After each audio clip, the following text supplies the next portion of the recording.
You, in your practice, in your community, have attended, I believe, something like 3,000 births.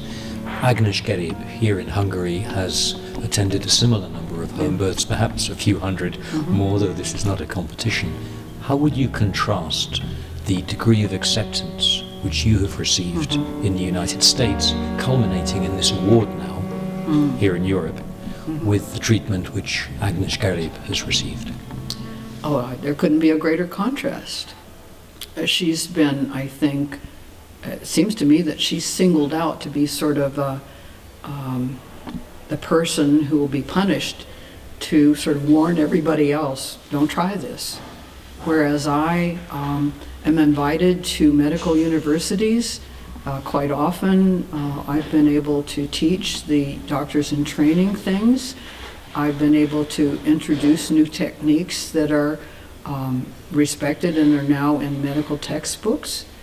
And I think that nobody took a punitive attitude toward me because there was doctors in our area that sort of put their arms protectively around me in the beginning. And we actually have a different situation in the US because here in Hungary you've always had midwives. And so for us, a midwife was a very new thing. There were none at all in the hospital, so we were sort of a curiosity in a way. And I happened to be in a state that said midwifery was not the practice of medicine, so there was no law by which I could be punished.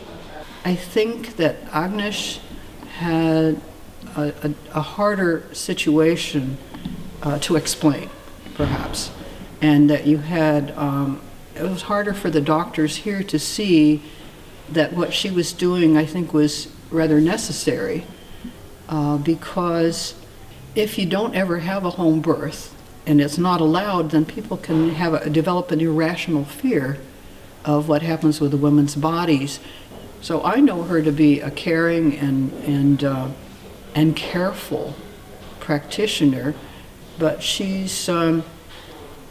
was in a situation where I think that other doctors couldn't understand, and yeah, so it's difficult, but I'm very sympathetic, and I think that if any government tries to utterly stop home birth, then they stop the way to slow down this escalation that I see in so many countries of too much use of technology, too many C-sections in too many countries, too many induced births in too many countries, and this puts the country on a path that has been taken by Brazil, Mexico, South Korea, Chile, Thailand, where you have so many cesareans that it is no longer possible for the doctor who's just entering the profession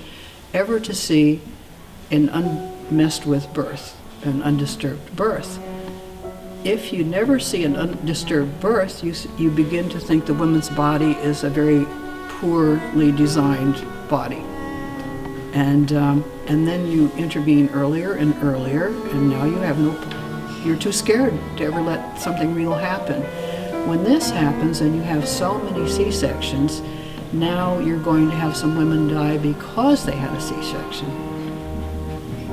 And this is what's actually the maternal mortality rate in all these countries that I named is rather high. In the United States, it's actually higher now than it was in the 80s. And this is a big secret. And yet it shouldn't be a secret because this is what our government says. But our media doesn't report it.